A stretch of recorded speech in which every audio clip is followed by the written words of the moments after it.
7h35 sur la première, le sommet Union européenne-Turquie s'est donc conclu cette nuit par un accord de principe, accord provisoire qui doit encore être entériné dans une dizaine de jours. La Turquie s'est engagée à réadmettre à partir du mois de juin prochain tous les réfugiés irréguliers, quelle que soit leur nationalité, qui auraient transité sur son sol avant de gagner l'Europe. Alors ces premières décisions sont-elles susceptibles de concrétiser le triple objectif des 28, à savoir la sécurité des frontières extérieures, la coopération donc avec la Turquie et aussi la solidarité avec la Grèce? Au-delà de ces aspirations politiques, quelles conséquences concrètes toutes ces mesures, et c'est peut-être ça le plus important, quelles conséquences ces mesures auront sur les migrants eux-mêmes? Ce matin, pour en parler, le plaisir de recevoir Vincent Cochetel, directeur Europe du HCR, c'est l'agence de l'ONU pour les réfugiés. Vous êtes dans notre studio de Genève. Bonjour. Bonjour. Merci beaucoup, Vincent Cochetel, d'être avec nous jusqu'à 8h.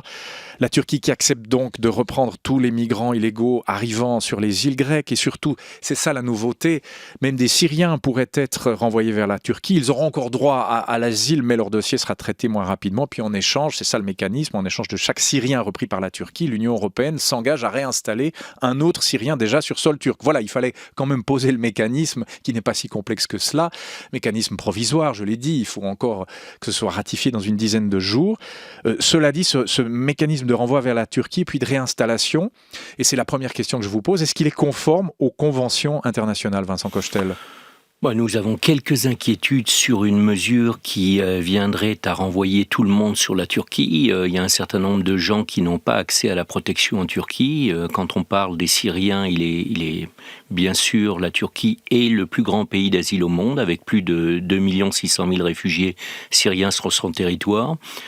Pour ce qui est des non-syriens, en particulier les Afghans, les Irakiens, les Iraniens, le taux de reconnaissance au statut de réfugié en Turquie est très bas, il est de l'ordre de 3%. La Turquie a adopté des lois récemment qui sont bonnes, mais qui ne sont pas encore mises en œuvre. Donc on a des déficiences dans le système d'asile turc. Il faut renforcer la capacité des autorités turques à gérer leur système d'asile et leur système de migration, mais on n'en est encore pas là. Donc renvoyer des gens qui n'auraient pas accès à la protection en Turquie pose un certain nombre de problèmes au regard du droit international et du droit européen. Les cours européennes apprécieront. J'espère que d'ici là, dans les 10 jours à venir, il y aura un certain nombre de garanties supplémentaires qui seront mises en place, de façon à ce que les gens qui sont renvoyés sur la Turquie aient accès à un examen de leur demande. Oui, et c'est ce qui n'est pas garanti. À propos de garanties, quelles seraient les garanties exigeables et admissibles par la Turquie? Puisque vous dites, voilà, vous avez quelques inquiétudes, ces gens auraient peut-être leur vie menacée de retour sur sol turc après avoir traversé la mer Égée au péril de leur vie, être arrivés sur les îles grecques. Quelle garantie faudrait-il exiger ? Il faut déjà un accès aux personnes qui sont en détention, s'assurer que les autorités turques aient suffisamment d'interprètes pour que les gens puissent simplement communiquer avec les forces de police qui les détiennent lors de leur retour. On a déjà eu à peu près 100 000 personnes interceptées dans les eaux territoriales turques l'an dernier. On sait comment ça se passe. Les gens font l'objet d'une brève détention, après sont relâchés, après remontent sur les bateaux. Donc on va voir ce qui va se passer avec cet accord. Le quiproquo de l'accord entre l'Union européenne et la Turquie en disant pour tout Syrien réadmis par la Turquie, on aura une réinstallation à partir de la Turquie. Sur le plan des principes, on n'est pas opposé à une gestion beaucoup plus ordonnée de l'asile à partir de la Turquie ou des autres pays avoisinant la Syrie ou l'Irak. La question, c'est que l'accord se réfère aux obligations déjà auxquelles les États européens ont consenti. Le programme de réinstallation européen, c'est 20 000 personnes sur les 2 années à venir. C'est rien, on est très loin des 500 000 Syriens qui sont passés par la Grèce l'an dernier. Donc la Turquie qui devient une sorte de point de distribution comme ça, est-ce que déjà on n'y arrive pas en Europe, dans l'Europe des 28, vous pensez que la Turquie y arriverait ? On va voir. On n'a pas vu énormément de solidarité par rapport à la Grèce. On a 600 relocalisations à partir de la Grèce, alors que des engagements ont été pris au niveau européen, au Conseil européen de septembre l'an dernier. On devait avoir 66 000 personnes relocalisées à partir de la Grèce. Alors, ce qui ne s'est pas passé à partir de la Grèce, est-ce que ça va se passer à partir de la Turquie ? On va voir, j'ai quelques doutes. Vous avez quelques doutes, Vincent Cochetel. Sur le plan politique, ça, c'est certains commentaires qu'on peut déjà lire hier ce matin, au lendemain de cette réunion. La Turquie obtient beaucoup, parce qu'on sait qu'évidemment, elle a des velléités politiques. Elle demande en contrepartie des visas Schengen pour ses ressortissants, la reprise des négociations pour l'adhésion à l'Union européenne. Et puis voilà, il y a ces 6 milliards d'euros. Au fond, à quoi joue la Turquie derrière cette crise migratoire, selon vous ? Bon, la Turquie essaye d'obtenir un maximum d'avantages dans le cadre de ces négociations. Comme je l'ai dit avant, la Turquie est le plus grand pays d'asile dans le monde. La Turquie a consenti des efforts considérables, même pour ouvrir son marché du travail aux réfugiés syriens sur son territoire, sous certaines conditions. Il nous faut des efforts de stabilisation dans tous les pays avoisinant la Syrie, mais on appelle les mêmes efforts pour les pays avoisinant l'Irak et l'Afghanistan. Il faut se souvenir quand même que plus de 50%, à l'heure actuelle, 50% des gens qui arrivent en Grèce sont ou afghans ou irakiens, sont un peu les grands oubliés de cet accord-là. Donc on est tout à fait en faveur de renforcer la capacité d'absorption de la Turquie. On ne change pas la géographie. L'Europe a besoin d'un accord avec la Turquie a besoin d'un accord avec l'Europe. Il faut que cet accord soit bien équilibré et que les promesses soient tenues. On peut parler des droits de l'homme dans un instant, mais est-ce qu'on ne voit pas une sorte de mécanisme un peu à la Kadhafi ? Est-ce que le président Erdogan ne va pas jouer les Kadhafi en menaçant d'ouvrir les vannes quand il veut obtenir quelque chose ? C'est un risque réel, ça.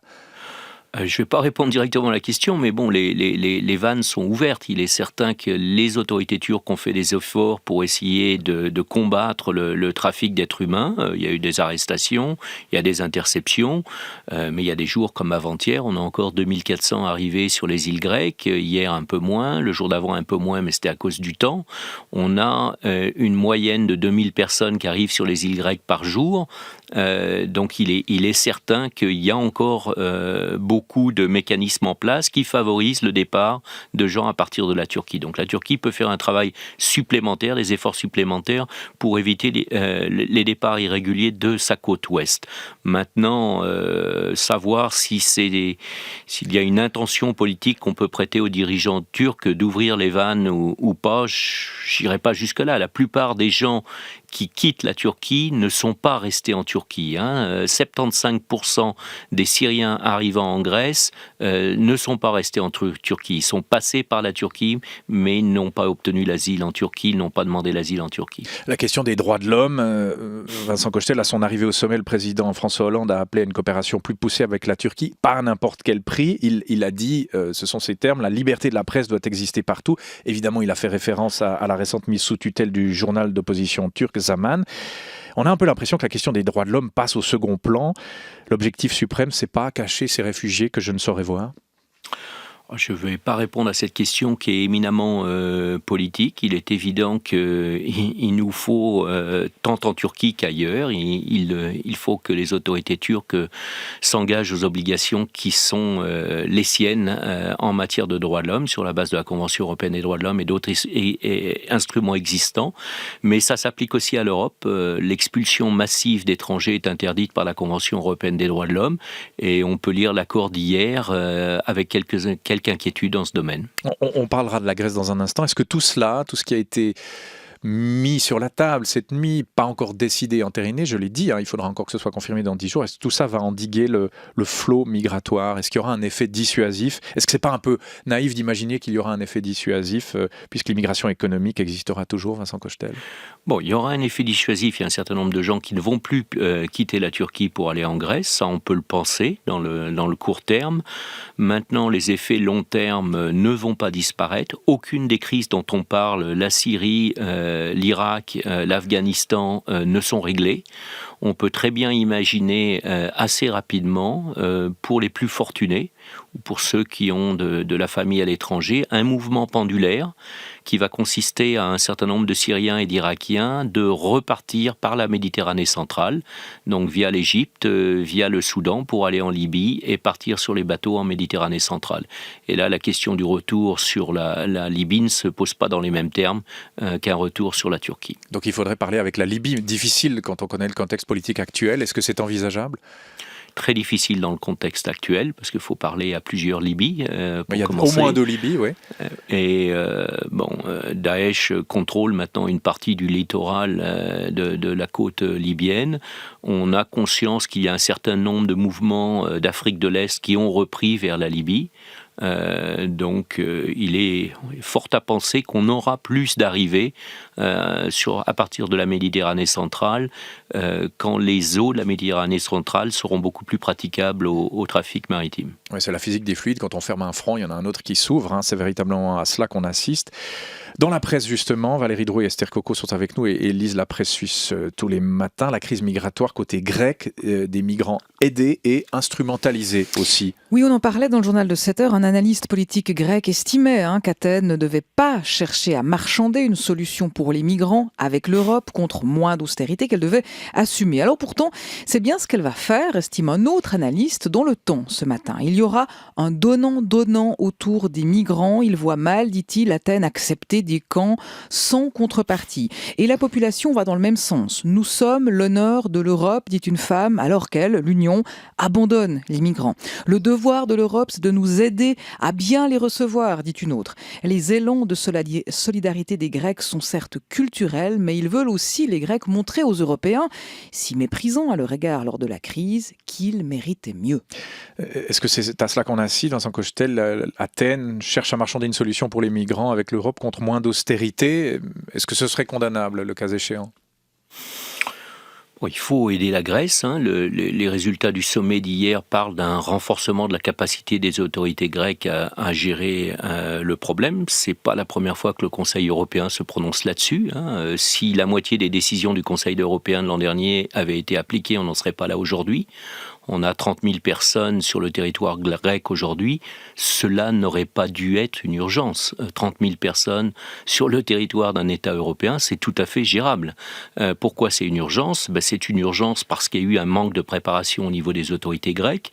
Depuis 15 jours, il y a une réaction très forte sous la houlette du ministre de la Défense à qui on a confié la tâche de la mise en place de centres d'urgence.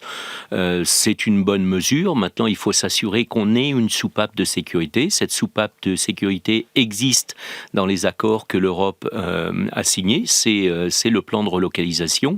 Il faut que ça marche beaucoup plus vite que maintenant. Autrement, ce qu'on risque de voir, c'est un petit peu des dérapages, un risque de reprise de la xénophobie, l'hostilité des populations locales dans certaines parties de la Grèce. Donc il faut faire attention à tout ça. Il ne faut pas des concentrations trop larges de réfugiés. Il faut que les migrants économiques qui n'ont pas d'autre droit au séjour en Grèce fassent l'objet d'une politique de retour qui fonctionne. Qu'on arrête d'en parler, qu'on le fasse un peu plus. Donc il faut que tous les éléments du puzzle soient en place assez rapidement pour éviter qu'on se retrouve avec 100 000 ou 200 000 personnes sur le territoire grec. Voilà, ces 30 000 réfugiés auxquels vous faites allusion, ou 35 000, ce sont ceux qui sont situés à proximité du camp d'Idoménie. On avait un reportage hier de Nicolas Vultier dans ce camp qui est à la frontière entre la Grèce et la Macédoine. L'Europe, Vincent Cochetel, a promis 300 millions d'euros d'aide humanitaire pour aider la Grèce à faire face à cette crise. Est-ce que c'est une somme suffisante pour soulager Athènes? C'est une somme suffisante pour gérer le problème tel qu'il est aujourd'hui, dans l'espoir que les mouvements massifs seront endigués d'une manière compatible avec le droit européen et le droit international. Si toutefois l'accord de réadmission ne fonctionnait pas avec la Turquie, on va se retrouver dans la même situation que l'an dernier. Il y a beaucoup d'accords de réadmission entre l'Europe et des pays tiers qui ne fonctionnent pas. Tout le monde a l'espoir que l'accord avec la Turquie va marcher. Nous l'espérons que ça sera encore dans des conditions acceptables. Mais si cet accord ne marche pas, on va se retrouver avec les personnes qui arrivent sur le territoire grec, qui ne peuvent plus passer la frontière avec l'ancienne République yougoslave de Macédoine. Et ce qu'on verra, ça sera une fragmentation des routes via l'Albanie, des départs directs de la Grèce vers l'Italie, ou la route plus à l'est qui consiste à passer entre la Grèce, la Bulgarie, la Serbie et plus au nord. Exactement, on est au cœur du sujet. Depuis la fermeture des Balkans, Esther Coco, c'est dans la presse élémanique, les migrants changent de trajectoire pour rejoindre l'Europe. Nouvelle barrière, nouveau chemin, titre ce matin la NZZ. La fermeture de la frontière de la Macédoine conduit à des manœuvres de contournement de la route des migrants. Mais les nouvelles trajectoires conviennent mieux aux jeunes hommes qu'aux femmes et aux enfants, notamment celles qui passent par par l'Albanie, vous en parliez, et qui traversent l'Adriatique en direction de l'Italie. Les passeurs proposent déjà des trajets à travers l'Adriatique, puis à travers les Pouilles, dit la Gauer Zeitung. Le gouvernement italien craint de devenir la prochaine Grèce et tire la sonnette d'alarme. Oui, on parlait de ça, de cette mécanique des fluides, l'eau qui cherche toujours à contourner les obstacles qui l'empêchent de couler. Alors les passeurs s'adaptent, proposent des trajets à travers l'Adriatique, à travers les Pouilles. Que peut-on faire là contre, Vincent Cochetel? On est l'Europe politique est dépassée face à cela. Oui, bon, là, il y a besoin d'une coopération policière très forte pour casser ces filières. Il est évident que ces filières ont maintenant accès à un certain nombre de personnes vulnérables. Certaines ont encore un petit peu d'argent, d'autres n'ont plus d'argent. Donc tout le monde n'est pas dans les mêmes situations pour partir de la Grèce. Mais enfin, ces offres sont faites aussi sur Internet, sur Facebook et tout ça. Donc on peut trouver les gens qui sont responsables de ces trafics. On a tendance en Europe à penser que les trafics, c'est toujours en Libye, toujours en Turquie, et c'est pas sur le territoire européen, c'est aussi sur le territoire européen. Donc là, il y a des efforts de coopération de police à faire. Il faut renforcer l'aide humanitaire en Grèce, de façon à permettre une certaine capacité d'absorption de la Grèce. Il faut aider la Grèce dans sa politique de retour. La Grèce toute seule, par exemple, ne peut pas renvoyer des demandeurs d'asile déboutés sur un certain nombre de pays, tels que le Pakistan, tels que d'autres pays de l'Asie du Sud-Ouest. Il faut que les pays européens qui ont plus les moyens de retourner les demandeurs d'asile déboutés vers ces destinations-là aident la Grèce avec leur savoir-faire, leurs compétences techniques. Et puis, il faut un programme d'aide et de départ légal à partir de la Grèce. C'est la relocalisation. L'Europe peut faire beaucoup mieux. 600 départs organisés et réglementés à partir de la Grèce par le processus de relocalisation depuis septembre l'an dernier. C'est moins de 3% des engagements pris par l'Europe. C'est pas normal. C'est pas normal, on a l'impression que vous arrivez à décrire assez bien ce qu'il faudrait faire et pourtant on n'y arrive pas. Et c'est à dire aussi que les gouvernements et les Européens sont pris en otage par leur opinion publique. Par exemple, 6 Français sur 10 sont opposés à la répartition des migrants en Europe. On ne parle même pas évidemment du groupe de Visegrad, Hongrie, République tchèque, Slovaquie, Pologne. Est-ce qu'il n'y a pas de ça aussi difficile d'appliquer une politique concrète quand l'opinion publique, quand les tendances y sont clairement défavorables ? Non, c'est très difficile dans le contexte actuel, mais simplement en parlant aux membres de ma famille ou dans ma communauté, je m'aperçois que la perception la plus forte des populations, c'est qu'on a affaire à un mouvement qui est incontrôlé, que les États n'arrivent pas à gérer. Et c'est cette perception qu'on a des images très médiatisées de l'automne l'an dernier, où on voit des milliers de personnes qui passent les frontières sans aucune forme de contrôle, aucune forme de régulation et qui arrivent dans, grosso modo, 3 pays en Europe. Faut aussi se dire que les 28 ne sont pas affectés tous à la même hauteur par ces mouvements. Donc il faut changer cette perception, il faut dire que c'est gérable, parce que c'est gérable si on le veut. On ne va pas me faire croire que 30 000 personnes en Grèce, c'est pas gérable, c'est gérable. Maintenant, pour l'Europe, le choix se pose dans des termes très simples, où on veut un mouvement qui est réglementé, qui est filtré, avec les contrôles de sécurité nécessaires à partir de la Grèce, à partir de la Turquie, où on fait la politique de l'autruche et en disant non, on veut personne, mais les gens viendront. Ces conflits sont dans le voisinage de l'Europe. Ce ne sont pas des conflits européens, mais ce sont des conflits dans le voisinage de l'Europe. Moi, j'étais très surpris au milieu de l'été dernier de voir que d'un seul coup, l'Europe découvrait ces réfugiés syriens. En 4 ans de guerre civile, on n'avait vu que 200 000 réfugiés syriens en Europe. C'est rien par rapport aux 4 millions de réfugiés syriens dans les pays limitrophes de la Syrie. C'est rien. Et pourtant, la Syrie n'est qu'un pays au-delà de l'Europe. Il y a juste la Turquie qui nous sépare de la Syrie géographiquement. Oui, c'est bien qu'on en fait une chose politique et qu'on l'exemplifie comme ça. Et on parlait des opinions publiques tout à l'heure.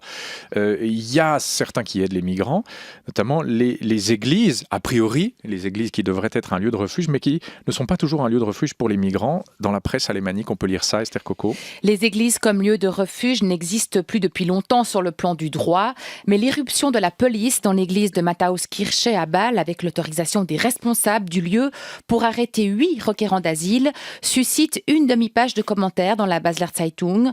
Ce n'est pas le rôle des responsables de l'église réformée de livrer ainsi des gens aux autorités.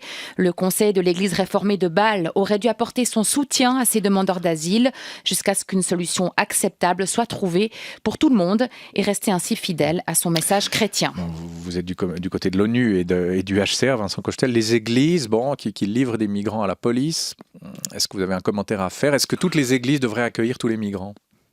Non, bien sûr que non. Je veux dire, la compétence et la prérogative d'octroyer l'asile en Europe, maintenant, est une prérogative d'État.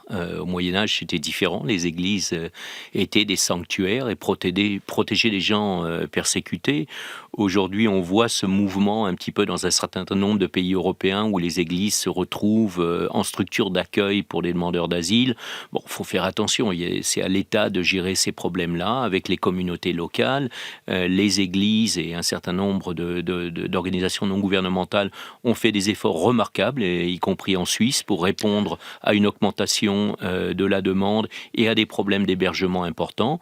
Il faut s'assurer que le triage s'effectue rapidement. Tout le monde n'a pas besoin de protection internationale, mais pour ceux qui en ont besoin, il faut les accueillir dans des conditions décentes. Puisqu'on parle de la Suisse, qui est assez peu présente dans le débat sur la crise migratoire, est-ce qu'elle en fait assez dans l'accueil des réfugiés, notamment des réfugiés syriens, Vincent Cochetel ?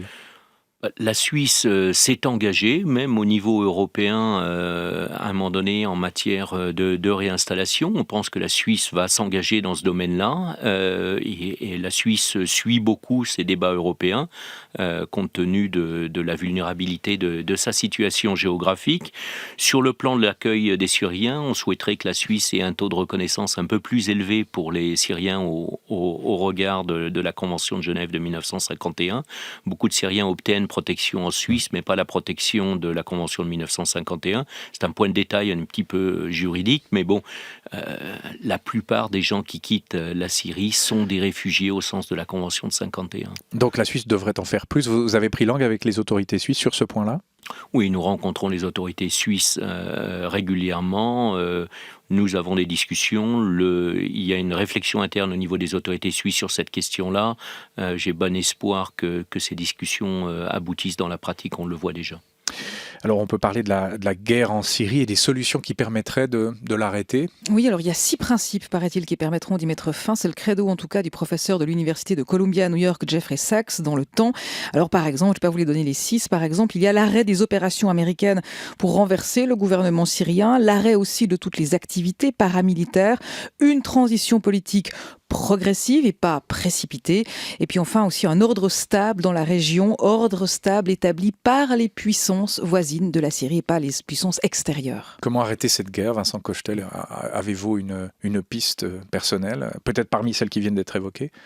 Il faut un dialogue politique, il faut une solution politique. Le problème, c'est qu'on a une mosaïque de groupes opérant à l'intérieur de la Syrie, puissamment aidés, financés par un certain nombre de pays.